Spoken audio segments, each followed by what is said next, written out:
لله نحمده ونستعينه ونستغفره ونعوذ بالله من شرور أنفسنا ومن سيئات أعمالنا من يهده الله فلا مضل له ومن يضلل فلا هادي له وأشهد أن لا إله إلا الله وحده لا شريك له وأشهد أن محمدا عبده ورسوله وما بعد وقد قال الله تعالى في القرآن العظيم والفرقان المجيد يا أيها الناس اتقوا ربكم الذي خلقكم من نفس واحدة وخلق منها زوجها وبث منهما رجالا كثيرا ونساء واتقوا الله الذي تساءلون به والأرحام إن الله كان عليكم رقيبا يا أيها الذين آمنوا اتقوا الله وقولوا قولا سديدا يصلح لكم أعمالكم ويغفر لكم ذنوبكم ومن يطع الله ورسوله فقد فاز فوزا عظيما. கண்ணியத்திற்குரிய எல்லாம் அல்ல அல்லாஹு ஜல்ல ஷானஹு தஆலாவின் நல்லடியார்களே, அல்லாஹுடைய பேரருளால் அவன் வழங்கிய ஜும்ஆவை அவன் வழிகாட்டியபடி அமைத்து கொள்ள வேண்டும் என்பதற்காக நாம் இங்கே குழுமியிருக்கிறோம். இவ்வேளையில் நபிகள் நாயகம் ஸல்லல்லாஹு அலைஹி வஸல்லம் அவர்கள் மீதிலும் அவர்களை பின்பற்றி வாழுகின்ற நம் அனைவரின் மீதிலும் இறைவனின் சாந்தியும் சமாதானமும் என்றென்றும் நின்று நிலவட்டுமாக என்று பிரார்த்தித்து எனது உரையை துவங்குகிறேன். அன்பிற்குரியவர்களே, உலகில் எண்ணற்ற நாகரிகங்கள் தோன்றியிருப்பதாக வரலாறுகள் சொல்கின்றன. இந்தியாவில் எடுத்துக்கொண்டால் சிந்து சமவெளி நாகரிகம், ஹரப்பா நாகரிகம், மேலை நாடுகளில் மொஹஞ்சதாரோ, பழமையான மெசபட்டோமியா என்றெல்லாம் சில நாகரிகங்களை உலகம் வரையறுத்து வரலாறாக வைத்திருக்கிறது. ஆனால் என்ன நாகரிகங்கள் என்று வளர்ந்திருந்தாலும் இஸ்லாமிய நாகரிகத்தோடு ஒத்து பார்த்தால் அருகில் நிற்பதற்கு எதுவும் தகுதியற்றதாக ஆகிவிடுகிறது. அந்த அளவிற்கு இஸ்லாமிய மார்க்கம் ஒரு நாகரிக குழுமமாக நம்மை செதுக்கி வைத்திருக்கிறது. அதிலும் குறிப்பாக நீங்கள் மூசா அலைஹிஸ்ஸலாம் அவர்கள் வரலாறை எடுங்கள். சிட்டியில் இன்ஃப்ராஸ்ட்ரக்சர்னு சொல்கிறாங்கல்ல, ஒரு இன்ஃப்ராஸ்ட்ரக்சர் தான் ஒரு நாட்டுடைய வளர்ச்சி அப்படின்னு சொல்கிறாங்க.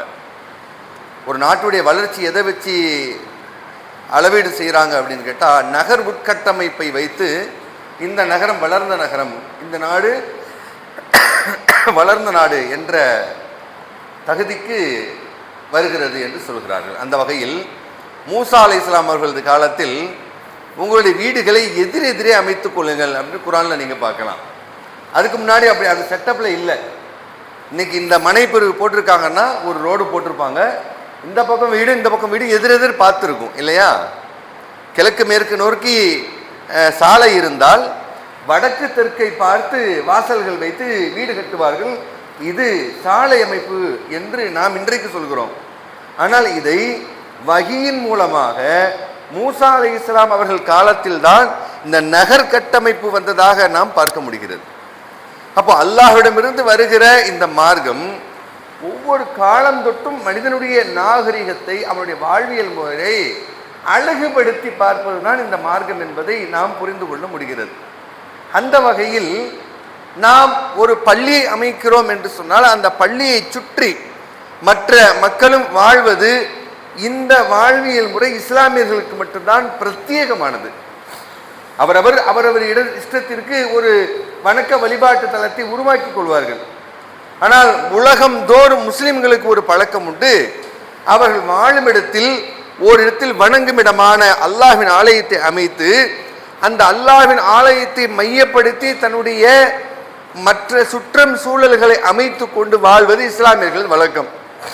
அந்த வகையில் நாம் இந்த பள்ளி அமைத்த இந்த தருணத்தில் அதனுடைய அம்சத்தை முழுமையாக புரிந்து கொண்டால், இந்த மஹல்லா என்ற வார்த்தை இருக்கிறது அல்லவா, அந்த சுற்றுச்சூழல் என்று சுற்றம் என்று பொருள்.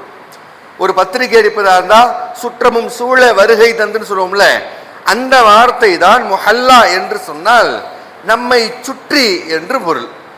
அப்படி நம்மை சுற்றி வாழ்கிற இந்த பள்ளியை மையப்படுத்தி ஒரு முஹல்லாவாக உருவாக வேண்டிய இந்த இடம் வெறுமனே இன்றைக்கு மற்ற பகுதிகளில் உருவாவதை போன்று இல்லாமல் இறை தூதர்களும் இறுதியான நபிகள் பெருமானார் ஸல்லல்லாஹு அலைஹி வஸல்லம் அவர்களும் எப்படி அந்த வாழ்வியலை, அந்த மஹல்லாவை, ஜமாஅத்தை உருவாக்கினார்களோ அப்படி இருக்க வேண்டும் என்பதை நாம் புரிந்து கொள்ள வேண்டும் என்றுதான் இன்றைய தலைப்பே இந்த பள்ளியும் பள்ளியை சுற்றியும் நாமும் என்ற இந்த தலைப்பை இன்றைக்கு நாம் பார்க்க இருக்கிறோம். நீங்கள் பள்ளி என்று ஒன்று வந்துவிட்டது என்று சொன்னால், பொதுவாக இஸ்லாமியர்கள் இன்றைக்கு பள்ளி கட்டுகிறார்கள். அதில் ஒரு புறம் நபிகளார் சொல்கிறார்கள், இறுதி நாளின் அடையாளங்களில் ஒன்று என்னவெனில், ஒரு காலம் வரும், அந்த காலத்தில் பள்ளிகளை கட்டி பெருமை அடிப்பார்கள் என்ற ஒரு செய்தியையும் நாம் பார்க்கிறோம்.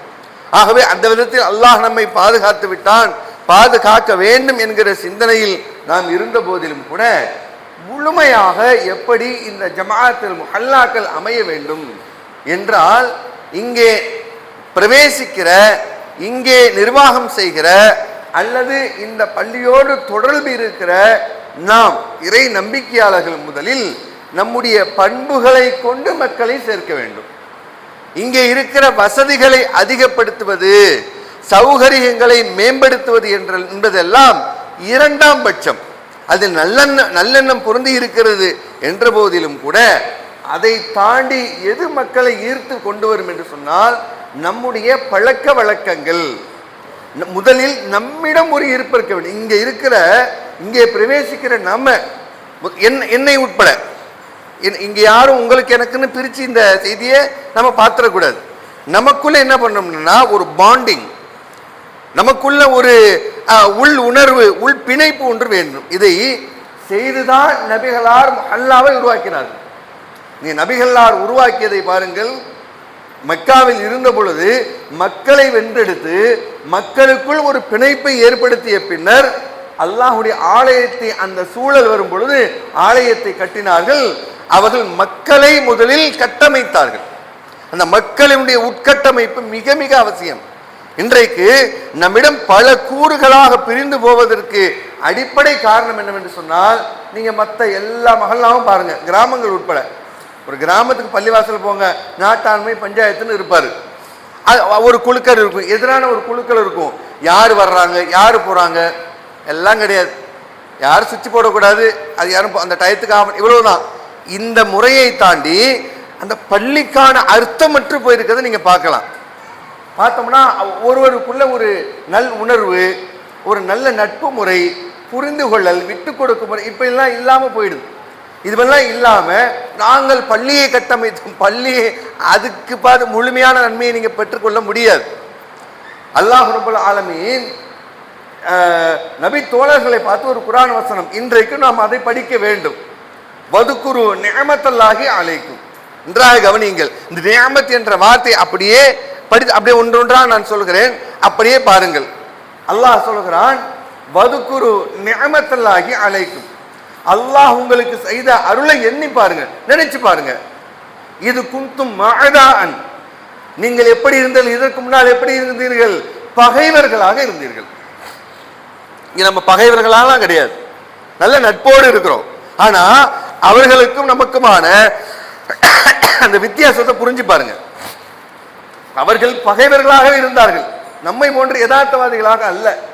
ஏனெனில் அவர்கள் அனுப்பப்பட்ட சமுதாயமே நம்மை போன்று படிப்பறிவு பெற்றவர்கள் அல்ல. இந்த ஜமாஅத் ஜுமுஆ அப்படிங்கிற சூறாவில் 62வது அத்தியாயம், நம்ம ஜமாஅத்னு பேசப்படுறதுனால என்னமோ தெரியல, அந்த ஜுமுஆ என்ற அந்த வசனத்தில், அந்த அத்தியாயத்தில் அல்லாஹ் சொல்லும் பொழுது, ஹுவல்லதி பஅஸ ஃபில் உம்மீன, அவனே உங்கள் எழுத படிக்க தெரியாத சமுதாயத்தில் ஒரு தூதரை அனுப்பினான். ரசூலம் மின்கும், அவர்கள் இருந்து ஒரு தூதரை அனுப்பினான். வேற வெளியில இருந்தெல்லாம் அவர் வரல. வெளியில இருந்து வந்திருந்தா அவர் ட்ரெயின்மெண்ட் வந்திருப்பாரு. இன்னைக்கு பாத்தீங்கன்னா மலைவாழ் மக்களை ட்ரெயின் பண்றதுக்குன்னே ஒரு பயிற்சி எடுத்துட்டு வர்றாரு. படிக்க தெரியாத மக்களுக்கு எப்படி படிப்பு சொல்றதுன்னு பயிற்சி எடுத்துட்டு ஒருத்தர் வர்றாரு. அப்படியெல்லாம் அவர் வரல, உங்ககிட்டே தான் வர்றாரு. அப்படி என்றால் இந்த மார்க்கம் உங்களிலிருந்து சீர்திருத்தத்தை கொண்டு வந்தது. ரசூலம் மின்கும் யத்லு அலைஹிம் ஆயாத்திஹி, அவனது வசனத்தை அவர் உங்களுக்கு கற்றுக் கொடுக்கிறார். வயு அல்லிமுக்குமுல் கித்தாப வல் ஹிக்மா, வேதத்தையும் ஞானத்தையும் அவர் கற்றுக் கொடுத்தார். இதுக்கு அடுத்த வார்த்தை தான் நீங்க கவனிக்கணும். வ இன்கான மின் கபுல் லஃபி தலாலிம் முபீன், இதற்கு முன்னர் நீங்கள் தெளிவான வழிகேட்டில் இருந்தீர்கள். தெளிவான வழிகேட்டில் இருந்தவர்கள், படிப்பறிவு அற்றவர்கள், பகைவர்களாக இருந்தவர்கள். இப்படி ஒரு சமூகத்தை கட்டமைப்பதற்கான சூழலிலே அந்த மக்கள் இல்லை. புரிந்து கொள்ளுங்கள், ஓகேவா? அப்படிப்பட்ட மக்களில் அல்லாஹ் சொல்கிறான், இது குன்தும் மஅதான் ஃபஅல்லஃப பைன குலூபிக்கும், நீங்கள் பகைவர்களாக இருந்த பொழுது ஃபஅல்லஃப பைன குலூபிக்கும், உங்கள் உள்ளங்களிலேயே அல்லாஹ் ஒரு பிணைப்பை ஏற்படுத்தினான். இதுதான் பலம்னு எல்லாம் சொல்றான். அவர்கள் கட்டமைத்த மற்றவையை தாண்டி அல்லாஹ் கட்டமைத்த உங்களுடைய உள்ளத்தில் ஒரு பிணைப்பு இருக்கிறது அல்லவா, அதுதான் சிறப்பு. அதுதான் உங்களை வகுந்தும் அதான் ஃபஅல்லஃப பைன குலூபிக்கும் ஃபஅஸ்பஹத்தும் நிஅமதிஹி இஹ்வானா. இந்த இடத்துல அல்லாஹ் மறுபடியும் சொல்லி, அல்லாஹ்வுடைய அருளால் நீங்கள் சகோதரர்களாக ஆகிவிட்டீர்கள். அதுதான் வெற்றியை ஒழிய மற்றவை பின்புறம் என்று அல்லாஹ் முதலில் உங்களுக்கான அருள் என்று சொன்னால், அல்லாஹ் உங்களுக்கு செய்த அருள் என்றால் உங்களிடம் ஏற்படுத்திய அந்த உள்ளத்தின் பிணைப்பு, அதன் காரணத்தினால் நீங்கள் சகோதரர்களாக ஆகிவிட்டீர்கள்.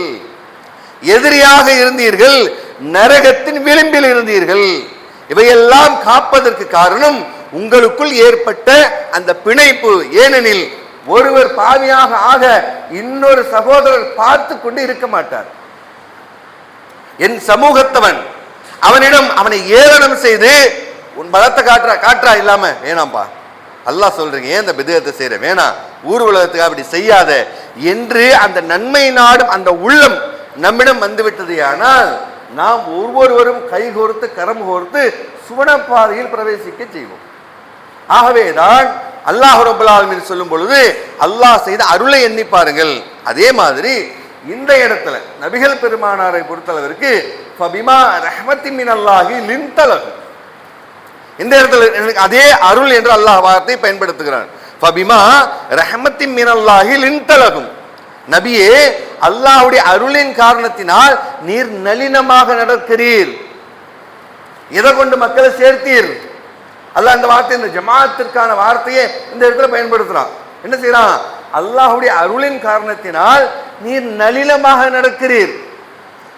ஒருவேளை வலவு குன்த, ஒருவேளை நீ இப்படி இருந்தால், ஃபல்லன் கலீலன் கல்வி லன் ஃபத்து மின் ஹவுலிக், ஒருவேளை நீர் மட்டும் கடினமும் கொடூரமும் உள்ளவராக இருந்திருந்தால், லன் ஃபத்து மின் ஹவுலிக், முஹல்லான்னு சொல்றோம்ல, உன்னை சுற்றி, பள்ளியை சுற்றி அல்ல, உன்னை சுற்றி, மின் ஹவுலிக், உன்னை சுற்றி எல்லோரும் விரண்டோடி இருப்பார்கள், உன்னுடன் சேர்ந்திருந்திருக்க மாட்டார்கள். ஆகவே உன்னுடைய அந்த நல் குணம்தான், நற்பண்புதான், நல்ல அணுகுமுறை தான் அந்த மக்களை ஈர்க்க செய்தது.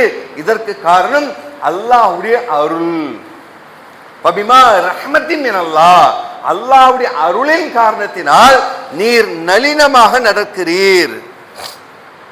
நம்முடைய நடத்தை மக்களை ஈர்க்க வேண்டும். நம்முடைய புன்னகை அவருடைய ஒருவருடைய வருகையாக இருக்க வேண்டும். நீங்க போற மற்ற இடத்துல போறோம்ல, இன்னைக்கு இஸ்லாமியர்களுடைய பள்ளியுடைய நிலைமை எப்படி இருக்கு? ஒரு 4 பேர் வந்தா தனியா தெரியும், ஓ அவன் பெரிய ஆளுங்க போட்டிருக்கு இந்த மஹல்லாவில், இன்னைக்கு ஜும்மால போய் கண்டுபிடிச்சலாம். பெரும்பாலான பள்ளிகள்ல ஓ இவங்கெல்லாம் இந்த ஏரியால ஒன்றுத்துக்கு இல்லாதவங்க போட்டிருக்கு. அப்படி நபிகள் பெருமானார் காலத்தில் பார்க்க முடிஞ்சா? அந்த கட்டமைப்பு உடைச்சி எறிஞ்சாங்களா இல்லையா?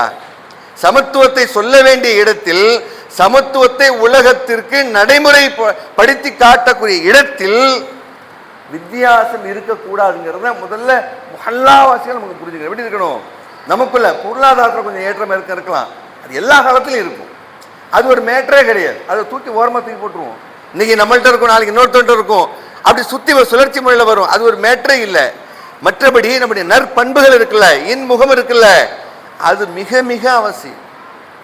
ஆக நபிகள் பெருமானார் எப்படி மக்களை உருவாக்கினார்கள் என்று சொன்னால், இன்னமல் குர்ஆன் சொல்கிறது, இன்னமல் முஃமினூன இஹ்வா, இறை நம்பிக்கை கொண்டவர்கள் சகோதரர்கள். அடுத்த வார்த்தை தான் நம்ம ரொம்ப கவனிக்க வேண்டியிருக்கு. சகோதரர்கள் எல்லாம் சொல்லிட்டா விட்டுறணும்ல. பிரச்சனை எங்கன்னா ஃபஅஸ்லிஹு பைன அஹ்வைக்கும், உங்கள் சகோதரர்கள் மத்தியில் இணக்கத்தை ஏற்படுத்தி வைங்க, பிரச்சனை வரும். சைத்தான் ஊடால உள்ள பூந்து நம்மள தொழுகையில கூட கேப்பு கிடைச்சா ஆட்டுக்குட்டி மாதிரி புறத்தான் நினைப்பானே ஒழிய நம்மளை ஒன்னா நிற்பதற்கு அவனுக்கு விருப்பம் கிடையாது. அதை எதிர்த்து நிக்கிறோம்ல, அதுதான் ஜமாஅத். சைத்தானுக்கு வேலையே இல்லப்பா, நின்னுக்கணும். யார்கிட்ட குறை இருக்காதுன்னு சொல்லுங்க. என்னை பத்தி அவர் அப்படி பார்த்துட்டாரு, அப்படி பேசிட்டாரு, பேசினா அது ஒரு பெரிய மேட்டரா, பேசினா பேசிட்டு போறாரு, ஏதோ தெரியாம சொல்லியிருப்பாரு, அதை ஒரு பெருசா விட்டுட்டு கடந்து போயிட்டே இருக்கணும். அதனால அவர் ஒரு மாதிரி நினைச்சுக்கிட்டு இவர் ஒரு இந்த மாதிரியான என்ன முதல்ல இந்த இதெல்லாம் தூக்கி எறியணும். நம்முடைய நடைமுறைகளை பார்த்தாலே இன்னொருவர் என்னடா இப்படி இருக்கானுங்க இங்க, இது என்ன மாதிரி இருக்கணும். அல்லாஹ்வுடைய தூதர் சொன்னாங்க, சலாசத்துல், 3 விஷயங்கள் இருக்கிறது. மன் குன்ன ஃபீஹி வஜத ஹலாவத்தல் ஈமான், யாரிடம் இந்த 3 குணங்கள் குடிகொண்டு விட்டதோ ஹலாவத்தல் ஈமான், அவர் ஹல்வாவை போல அவர் ஈமானை சுவைத்து விட்டார். அல்வா மாதிரி, அந்த அல்வாங்கிற வார்த்தை எல்லாம் ரசூலுல்லாஹ் பயன்படுத்துறாங்க. ஈமான அப்படியே அல்வா துண்டு சாப்பிடாம சாப்பிட்டான்டா இவன். மன் குன்ன ஃபீஹி வஜத ஹலாவத்தல் ஈமான், அவருடைய உள்ளத்தில் ஈமான் ருசிக்கப்படுகிறது ஹல்வாவை போல. நபிகள் நாயகம் சொல்றாங்க, என்ன அல்லாஹ்வையும் அவருடைய தூதரையும் நேசிப்பது, யாரையும் விட அல்லாஹ்வையும் அவருடைய தூதரையும் நேசிப்பது முதல்ல. இரண்டாவது, ஒருவரை நேசிப்பதாக இருந்தால் அல்லாஹ்வுக்காக நேசிப்பது. இப்ப இந்த இடத்துல தான் நம்ம புரிதல்ல கொஞ்சம் போட்ட விட்டுறோம். ஒருத்தர் நேசிக்கிறதா இருந்தா அவர் முழுமையான இறை நம்பிக்கையில அப்படியே 100% ஊறி இருக்குன்னா நம்ம எதிர்பார்க்கவே கூடாது. ஒருவேளை அதுல எதிர்மறையா இருந்தா கூட நேசிக்கணும். ஏன்னா அல்லாஹ்வுக்காக. இவரை நான் நேசிக்கிறேன் என்று சொன்னால் அல்லாஹ்வுக்காக என்றால், அல்லாஹ்வுக்கான செயலை ஒருவர் செய்தால் மட்டும்தான் நேசிக்க வேண்டும் நினைக்கிறோம்ல, அது சரியான புரிதல் இல்லை. அவர் என்ன தவறு செய்தாலும், அவர் எப்படி குணம் கொண்டவராக இருந்தாலும் அவரை நேசிக்கிறேன், அல்லாஹ்வுக்காக அவரை நான் நேசிக்கிறேன். ஏன் சுய விருப்பத்தின்படி வெறுத்திருப்பேன், ஆனா அல்லாஹ் நேசிக்க சொல்லிட்டான், அவனுடைய உடலில் ஒரு பங்குன்னு சொல்லிட்டான், அதனால நேசிக்கிறேன். அந்த குணம் இருக்குல்ல, அதுதான் உண்மைக்குமே அல்லாஹ் நேசிக்கிறது. நம்ம எல்லாம் என்ன புரிஞ்சுக்கிட்டோம், ஒரு அல்லாஹ்வுக்காக ஒரு நல்ல விஷயம் இருந்தா நான் அவர் அல்லாஹ்வுக்காக நேசிக்கிறேன், அதுவும் அல்லாஹ்வுக்காக நேசிக்கிறது தான்.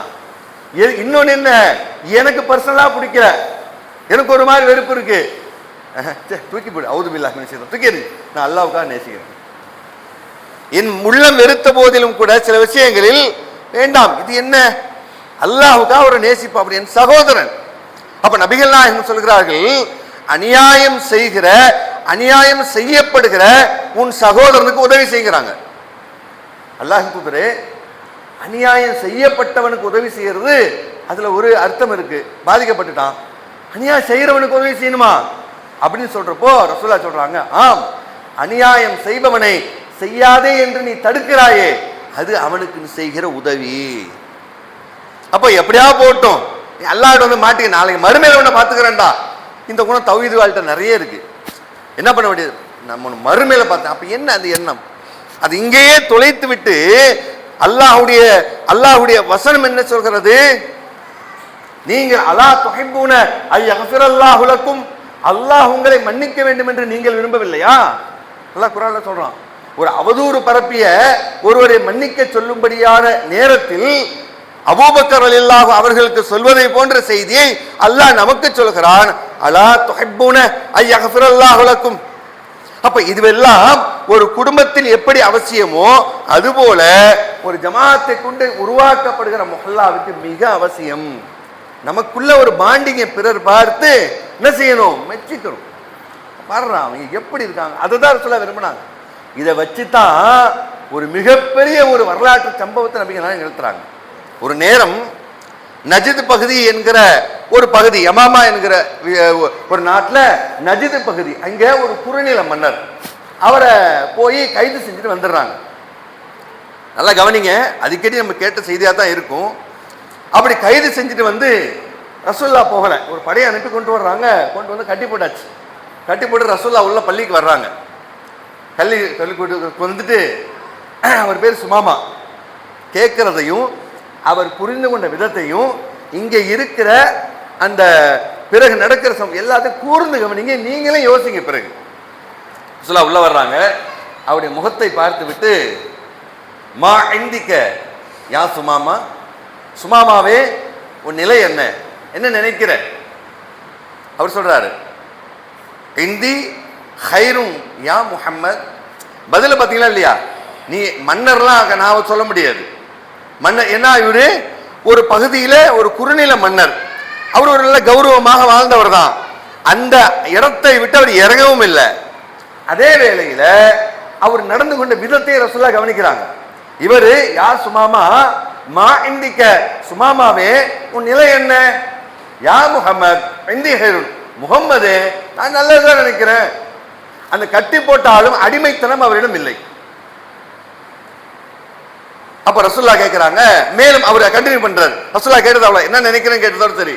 அவர் சொல்றாரு, அந்த நியாயத்தை சொல்றாரு. என்ன கைது செய்து வந்து கட்டி வைத்ததற்கான காரணத்தை அவரே சொல்றாரு. வயின் தக்துல் நீ தக்துல் தா தமின் தா தமின், நீ என்னை கொலை செய்தால் பழி வாங்க வேண்டிய ஒருவனைத்தான் கொலை செய்கிறேன். உன் மேலாம் தப்பெல்லாம் கிடையாது. வேற இவர் ஏதோ ரத்த பழி வாங்க வேண்டிய இடத்துல இருந்திருக்கிறார். ஒருவேளை வயின் துணைம் துணைம் அலா ஷாக்கிரின், ஒருவேளை நீ கருணை பார்த்தால், கருணை கொண்டால், கருணைப்படுவதற்கு உரிய நன்றி உள்ளவனாகத்தான் நீ கருணை புரிகிறீர். மன்னிச்சு ஒரு வேளை விட்டுட்டா நான் நன்றி உள்ளவனா பிறகு இருப்பேன். அதனால நீ கொல்வதாக இருந்தாலும் அதற்கு நியாயம் உண்டு, இரத்தப்பழி வாங்குவதற்கான நியாயம் என்னிடம் உண்டு. அதே வேளையில் மன்னித்து விட்டால் ஒரு நன்றி உள்ளவனுக்குத்தான் நீ மன்னித்து விடுவீர். அவ்வளவுதான் பேசுகிறார் நபிகள் பெருமானார். அப்படியா விட்டு விட்டு மேலும் சொல்கிறார், பொருளாதாரத்தில் எதை வேண்டும் என்று கேள். மாஷத்த, எது உனக்கு வேண்டும் விரும்பியவாறு. மாஷத்தன்னா நீ விரும்பின மாதிரி கேளு, நான் அவ்வளவு வச்சிருக்கேன் தர்றேன். அப்படியா விட்டு ரசூலுல்லாஹ் கடந்துடுறாங்க. ஒரு நாள் ஆகிறது, மறுநாள் ஆகிறது, மூன்றாவது நாள் ஆகிறது. அந்த 3 நாள் காலை பொழுதிலும் நபிகளார், இது பெரிய செய்தியாக தலைப்புக்காக சுருங்க சொல்லிடுறேன், கருவை புரிஞ்சுக்கோங்க. என்ன பண்றான், 3 நாள் காலையிலும் கேட்பாங்க, மா இந்திக்க என்ன நினைக்கிற, இப்போ நேத்து சொன்னதுதான். மறுநாள் என்ன நினைக்கிற, நேத்து சொன்னதுதான். ரசூலுல்லாஹ் என்ன பண்றாங்க, எப்பா 3ஆவது நாள் அவரை அவிழ்த்து விட்டுருங்க, ஃபஜ்ர் தொழுதுட்டு அவிழ்த்து விட்டுரும், நேரா பள்ளியாசை விட்டு வெளியே போயிடுவார். போயிட்டு ஆப்போசிட்ல அந்த பைரகா தோட்டமாக தான் இருக்கணும். என்ன பண்றாரு, பள்ளிக்கு எதிர்ப்புறம் உள்ள ஒரு கிணற்றில் குளித்து விட்டு உள்ளே வந்து நபிகளாருடைய கையை பிடித்து, இங்கதான் நாம அந்த அல்லாஹ்வுடைய அம்சத்தை புரிஞ்சுக்க வேண்டி இருக்கு சொல்றாரு. அல்லாஹ்வின் தூதரே, அஷ்ஹது அல்லா இலாஹ இல்லல்லாஹ் வ அன்ன முஹம்மதர் ரசூலுல்லாஹ், வணக்கத்திற்குரிய அல்லாஹ்வை தவிர வேறு யாரும் இல்லை, முகமது நபியே நீங்கள் அல்லாஹ்வுடைய அடிமை என்றும் தூதர் என்றும் நான் உறுதியேற்கிறேன் சொல்லிட்டு சொல்றாரு, இந்த உலகத்தில் எனக்கு பிடிக்காத முகம் ஒன்று இருந்திருந்தால் அது நீர்தான். இந்த உலகத்தில் எனக்கு பிடிக்காத ஒரு இடம் என்று இருந்தால் அது மதீனா தான். எனக்கு இந்த உலகத்தில் பிடிக்காத நகரம், இந்த மக்கள் என்று சொன்னால் அது மதீனா மக்கள், இந்த மதீனா சூழல் தான். ஆனால் இன்றைக்கு இந்த உலகத்தில் எதையும் விட உங்களுடைய முகம், இந்த பள்ளி, இந்த மாகுல் எனக்கு மிக பிடித்தமாக ஆகிவிட்டது. எது மாற்றியது? ஒரு பேச்சுவார்த்தை நடத்தவில்லை, தங்களை பற்றி அவர்கள் விவரிக்கவில்லை, உன்னை கொல்ல வேண்டும் என்று எங்கள் நோக்கம் அல்ல, கொள்கைதான் நோக்கம் என்று சொல்லவும் இல்லை. ஆனால் அங்கே முகம்மது என்கிற அந்த தலைவரையும் அவர்களோடு இருந்த அந்த மஹல்லா வாசிகளையும் அவர் பார்க்கிறார். இதையா வெறுத்தோம், இது எப்படி வெறுக்க முடியும், இது நேசத்திற்குரிய இடமாயிற்று என்று சொல்லி அவர்களுடைய அன்றாட வாழ்வியல் 3 நாள் வாழ்க்கை ஒரு மனிதனுடைய கொள்கையை புரட்டி போட்டு நேர்வழியின்பால் அழைத்து வந்தது என்றால், ஒருவர் 3 நாள் அல்ல 30 நாள் நம்முடைய பள்ளியில் வந்து தங்குகிறார். நம்மை பார்த்துவிட்டு நம்முடைய நடைமுறையை, பேச்சை, நம்முடைய இன்ன பிற விஷயங்களை பார்த்துவிட்டு அவர் கொள்கையின் உள்ளே வருவதற்கான வாழ்வியலை நாம் வைத்திருக்கிறோமா? அப்போ நம்ம என்ன பண்படணும்னு கேட்டா, நமக்குள்ள ஒரு நல்ல ஒரு பாண்டிங் இருக்கணும், ஒருவருக்கு ஒரு பிழை இருக்கும், அதை போய் பெருசாக வச்சுக்கவே கூடாது, தூக்கி போட்டுறணும். ஏன்னா நம்ம மனைவிட்ட வரல, நமக்கு வரல, நம்ம கணவன்கிட்ட வரல, நம்ம பிள்ளைகள்கிட்ட வரல, நம்ம அண்ணன் நம்பிக்கிட்ட வரல, நம்ம பிடிக்காத விஷயத்த நம்ம தகப்ப செய்யல, நம்ம பிள்ளை செய்யல, வெறுத்தா ஒதுக்கிட்டோம், மறந்துடுறோமே, ஒரு கட்டத்தில் மறந்துடுறோமே. அதனாலதான் அல்லாஹ்வுடைய தூதர் சொன்னாங்க, ஃபஅஸ்லிஹு பைன அஹ்வைக்கும், உங்கள் சகோதரர்கள் மத்தியில் இணக்கத்தை ஏற்படுத்துங்கள். நீங்க போட்டு எரியிற விளக்க எண்ணெயை கொஞ்சம் ஊத்துற மாதிரி அப்படி செய்யாதீங்க, ஆனா விடுப்பா என்று சொல்லி நம்மிடம் இருக்கிற அந்த பாண்ட், அந்த அந்த நட்பு முறை இருக்குல்ல, அதுதான் மஹல்லா, அதுதான் வந்து பிறரை இருக்கும். எப்படி இருக்கணும், ஒரு கட்டத்துக்கு மேல அல்லாஹ்வும் அவனுடைய தூதரை நேசிப்பது முதலாவது, இரண்டாவது ஒருவர் நேசிப்பதாக இருந்தால் அல்லாஹுக்காக நேசிப்பது, மூன்றாவது நரக நெருப்பில் எரியப்படுவதை போல இணை கற்பித்தலை நாம் வெறுப்பது என்ற அந்த மூன்று குணம் யாரிடம் இருக்கிறதோ அவர் ஈமானை சுவைத்து விட்டார் என்று நபிகள் நாயகம் சொல்றாங்க அல்லவா. அப்படி உருவாகும் பொழுது இந்த உலகமே இஸ்லாத்திற்கு எதிராக இருந்தால் இந்த மஹல்லா அதற்கு எதிராக நின்று போராடும் என்ற அளவுக்கு நமக்குள்ள ஒரு உறுதி வந்துடும். எந்த அளவுக்கு நம்மிடம் இல்லை என்ன செஞ்சிடும், இந்த அவனு இறை நம்பிக்கையாளர்களப்பா, அடையாளம் அப்பா, அப்படி மக்களை உருவாக்கணும். அதுதான் உண்மையான அந்த சூழலை உருவாக்குறதை ஒழிய ஏதோ மக்களுக்கான சௌகரியம் அது இல்லை. இது வந்து எனக்கும் சேர்ந்து நானும் இந்த மஹல்லாவாசிங்கிறதுனால ஏதும் பிரிச்சு பார்த்துக்கூடாது. சரியா? நமக்காக நம்ம இருக்கக்கூடிய பாடம் என்ன, நம் மக்களை எப்படி பார்க்கணும், நம்மிடம் இருக்கிற அந்த அணுகுமுறைகள், நம்மிடம் இருக்கிற அந்த உள்ள பிணைப்பு என்பது எங்கேயுமே இருக்க முடியாது. அப்படி உருவாகக்கூடிய ஒரு சூழலை அல்லாஹ்வுடைய தூதர் உருவாக்கினார்கள்.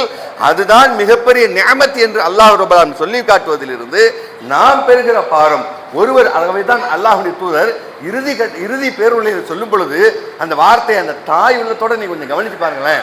ஒரு தாயோ தகப்பனோ பிள்ளைகள் சொல்லும் பொழுது யா இபாதல்லாஹி, இந்த வார்த்தை அழகா இருக்கும். யா இபாதல்லாஹி, அல்லாஹ்வின் அடியார்களே, கூனு இஹ்வானா, சகோதராக இருந்துருங்க. எஸ்ஸிரு, எளிமையாக நடந்து கொள்ளுங்கள்.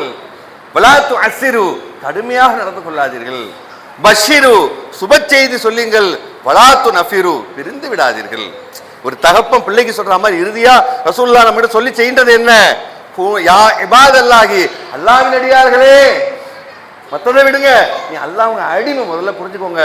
என்ன செய்யுங்க, நீங்க கூனு இபாதல்லாஹ், நீங்க கூனு இஹ்வானா, நீங்கள் சகோதரராக ஆகிவிடுங்கள் என்று சொல்கிறார்கள். அந்த விதத்தில் நாம் நம்மிடம் இருக்கிற அந்த உள்ள பிணைப்பை அல்லாஹ் ரப்பல் ஆலமீன் எப்படி சஹாபாக்கள் மத்தியிலே ஏற்படுத்தினானோ அதுபோல நமக்கு ஏற்படுத்தி இந்த நம்முடைய நடைமுறையானது மக்களை வென்றெடுக்கக்கூடிய ஒரு முழுமையான இறை நம்பிக்கை கொண்ட கோட்டையாக அல்லாஹ் ரப்பல் ஆலமீன் இந்த சூழலை நமக்கு ஆக்கி தருவானாக. வாஹிர் தாவானா அல்ஹம்துலில்லாஹி ரப்பில் ஆலமீன்.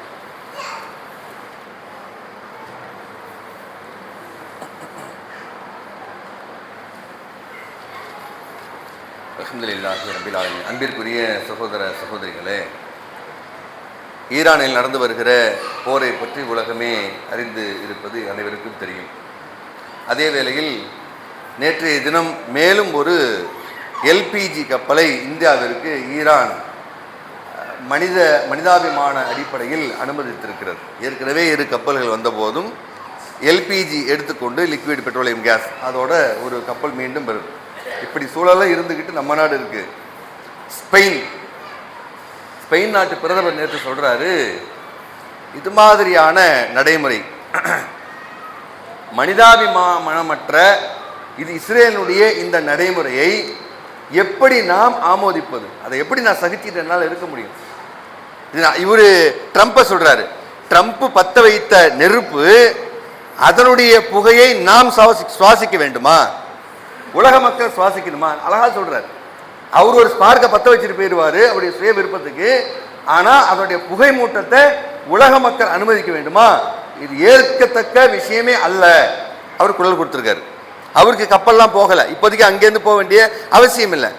அதே நாடாளுமன்றத்தில் ஒரு எம்பி, ஒரு பெண், அவங்க என்ன பண்றாங்க, ஒருபோதும் இது போன்ற அநியாயமான மனித உரிமை மீறல்களை ஏற்றுக்கொள்ளவே முடியாது, இதற்கு எதிர்க்கணும் என்று சொல்லி அவங்களும் 2 நாளுக்கு முன்னதாக ஒரு ஸ்பெயின் நாட்டுடைய ஒரு பாராளுமன்ற உறுப்பினர் அந்த நாட்டு பாராளுமன்றத்தில் குரல் கொடுத்துருக்குறாங்க.